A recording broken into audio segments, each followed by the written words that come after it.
Refusal to settle on the whole image. I go into an establishment not knowing it too is a veering off. Going in, I turned again to a woman. I still refuse to admit to her that I notice her hair cut jagged across her forehead. I have only known the act of being loved by loving the one I refuse to know. If I said at 14 I had become anything that would stick, my whole mouth would become a lie. It is tiresome, this waiting for circumstantial evidence or being moved to another bed. If you are coming down the river having decided no longer to love the woman, I'll come to meet you, but return home on 2 wheels carved tenderly. And in having passed by you with your shadowy mouth, the one I've tended to and become, I will have gone down the river and returned. How in writing a letter we might end with putting you back together bone by bone across the long night, and it could mean we are not separated as we are made separate. I'm sharing a bed already, and this sharing becomes a consequence of loving inside containers of scarcity.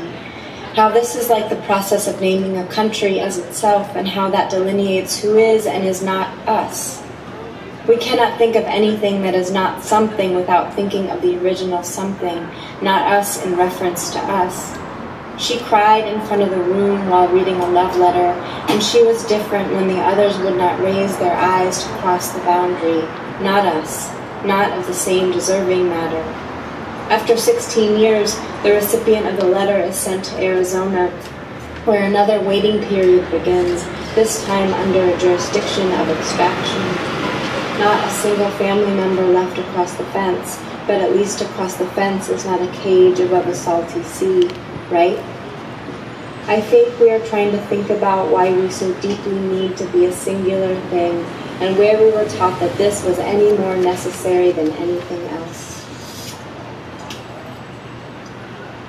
A sense that it is always dark, which means we are dripping.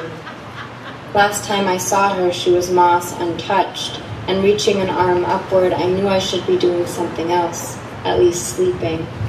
But with all these images running around and all the time spent looking at photos of other people, there comes a swirling across my eyes, which she asks about, and even though I don't tell her about the ways I long for things that I've taught myself to believe I cannot have, she knows there is something underneath. I am noticing the effect of being alone for a while. A shipwreck believing in amber. Okay, I've said quite enough. I love you. Good night. A tulip spelled correctly, and we leave the room empty, but for 2 voices arguing and not with each other.